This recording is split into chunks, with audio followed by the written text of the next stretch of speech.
Oke anak-anak, Assalamualaikum warahmatullahi wabarakatuh. Waalaikumsalam warahmatullahi wabarakatuh. Selamat pagi anak-anak Bapak. Oke, sebelum lanjut, mari Bapak pimpin doa terlebih dahulu menurut agama dan kepercayaan masing-masing. Oke, berdoa dimulai.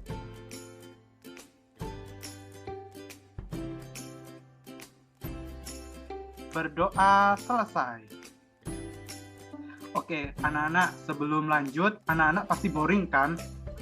Mari, Bapak akan pimpin untuk melakukan yel-yel. Namanya tepuk semangat 1. Oke, ikutin dulu ya contohnya dari Bapak. Tepuk semangat. Semangat. Semangat aye. Oi, oi. Oi, oi. Ya. Udah paham belum? Papa. Belum ya? Coba Bapak ulangi lagi ya. Dengerin, perhatikan baik-baik. Oke. Tepuk semangat. Semangat. Semangat. Oi, oi. Oi, oi. Ya. Oke. Kalau belum paham atau sudah paham, ikutin Bapak aja ya. Oke. Mikrofonnya tolong dihidupin anak-anak. Oke, 1, 2, 3. Tepuk semangat 1.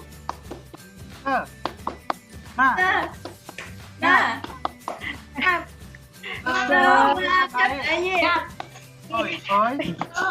Oi, oi. Oi. Ya. Oke. Iya. Gak usah tegang, jangan tegang. Kita buat relax aja. Oke, setelah itu mari Bapak absen terlebih dahulu ya anak-anak. Di Syafira. Hadir, Pak. Amanda Surya.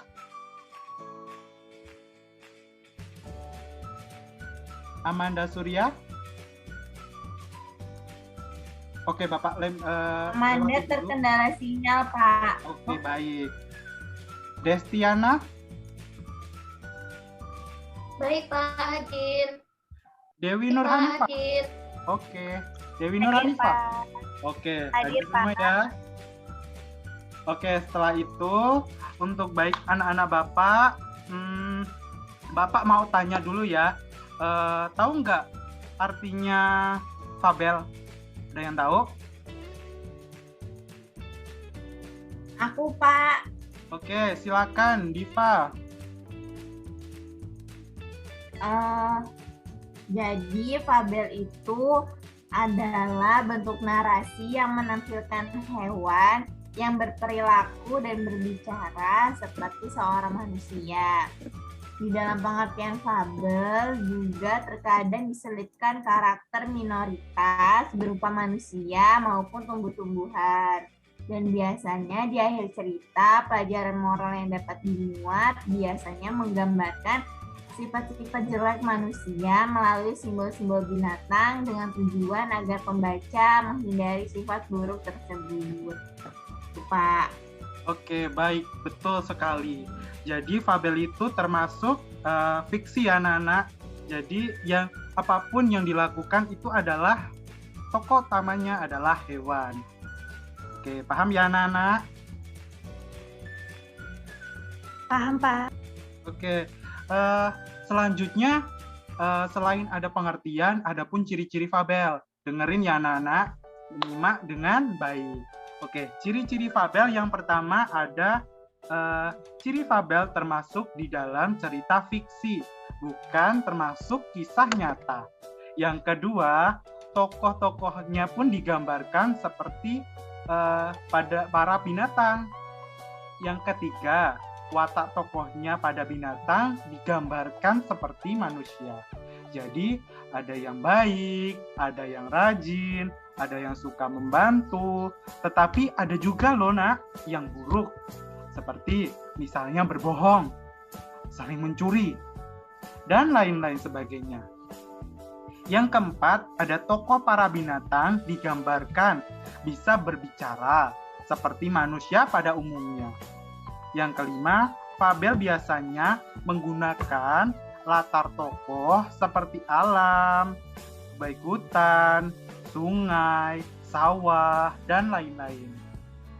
Dan yang keenam, cerita dari fabel biasanya memiliki alur rangkaian peristiwa yang menunjukkan adanya kejadian sebab akibat yang dirangkai menjadi rangkaian sebab akibat dari awal hingga akhir. Biasanya nomor 7 di fabel ini mengandung amanat anak-anak atau moral cerita yang dipetik atau diselipkan oleh si pembaca. Yang terakhir, ciri bahasa pada fabel biasanya menggunakan kalimat naratif, yaitu berupa kalimat langsung dan menggunakan bahasa percakapan. Paham anak-anak?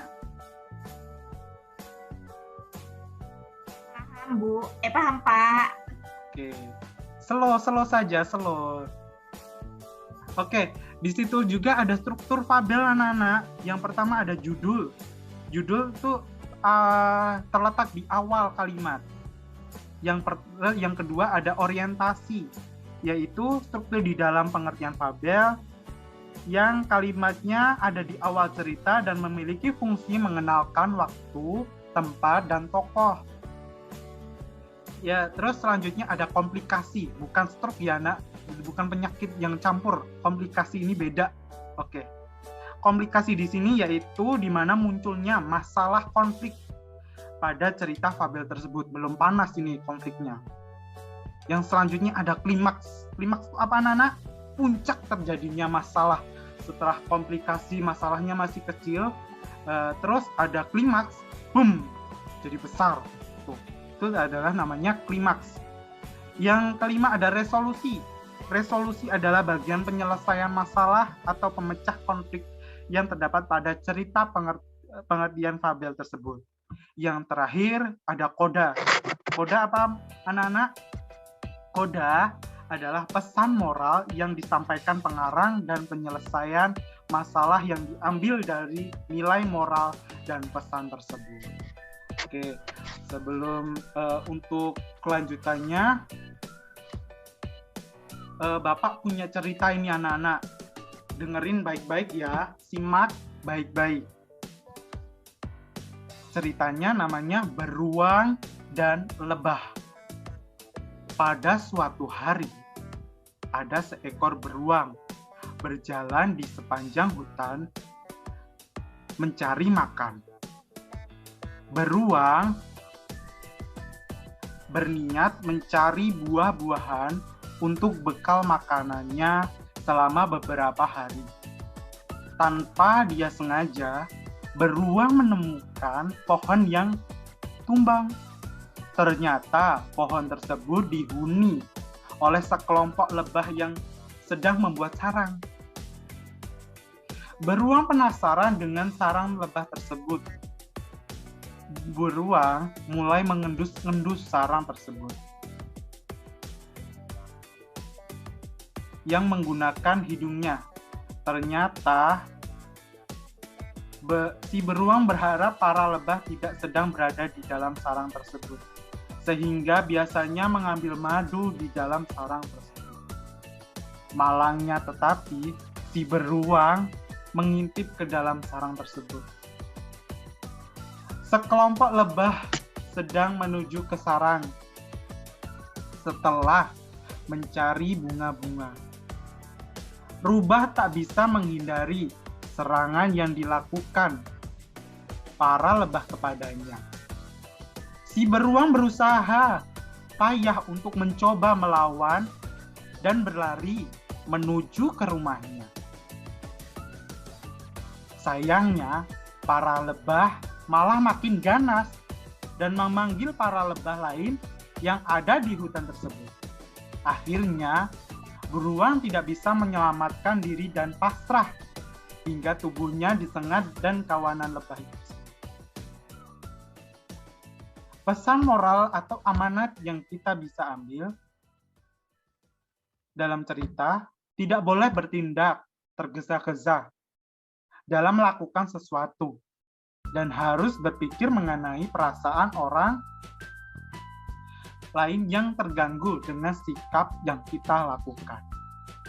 Oke, bagaimana anak-anak? Ngantuk ya? Tidak, Ya, Pak. Pak. Ngantuk, Ya, Pak. pasti ngantuk. Oke, kalau ngantuk, Bapak punya ini. Bapak punya tugas. Di dalam tersebut ada bagian-bagian struktur fabel.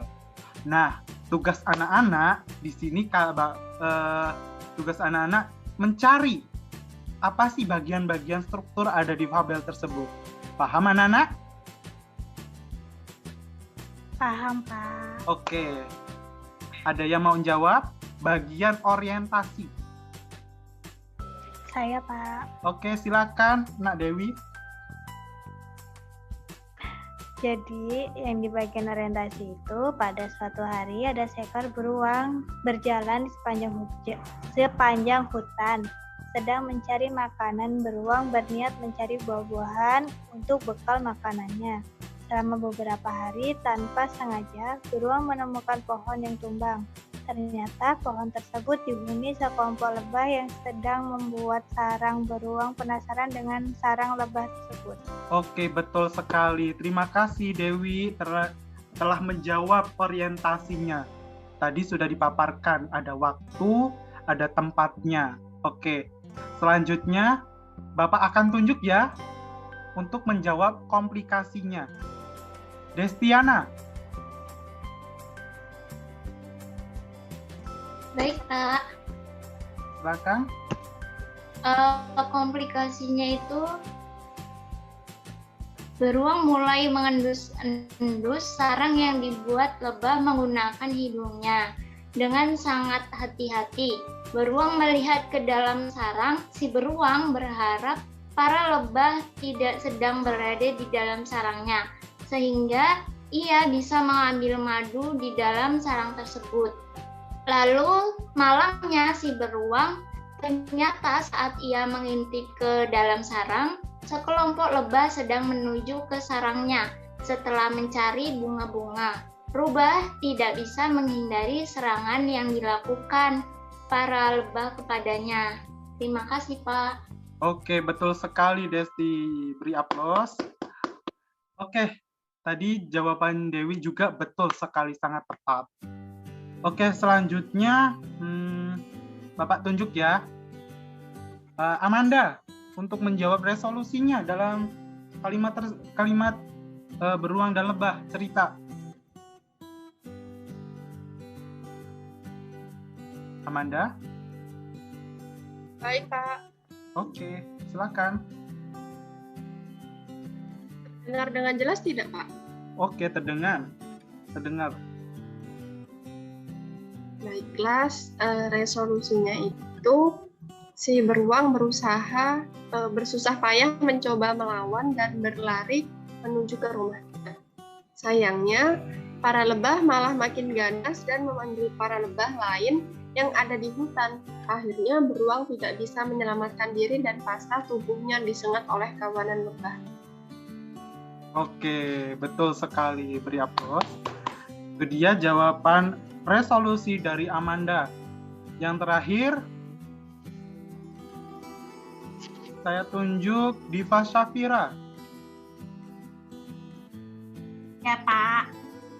Jadi pesan moral atau amanat yang kita ambil dalam cerita tersebut adalah kita tidak boleh bertindak tergesa-gesa dalam melakukan sesuatu dan harus berpikir mengenai perasaan orang lain yang terganggu dengan sikap yang kita lakukan.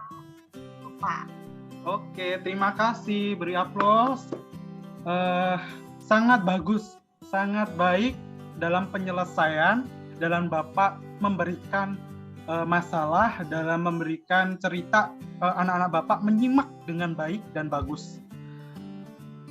Dalam materi ini Bapak luluskan dengan sempurna. Oke. Itu dia pemaparan dari materi Bapak. Mohon maaf jika ada kesalahan. untuk memberikan semangat kembali untuk menyelesaikan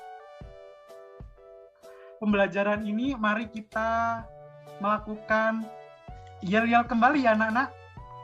Yel-yel tepuk semangat 1. Oke?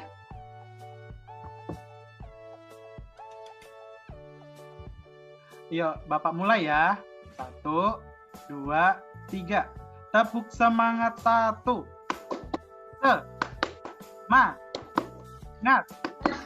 Semangat ae. Oi, oi. Oi, oi. Oke.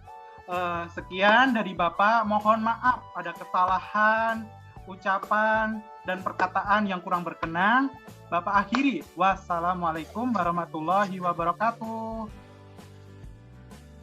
Waalaikumsalam warahmatullahi wabarakatuh. Terima kasih, Pak. Terima kasih, Pak.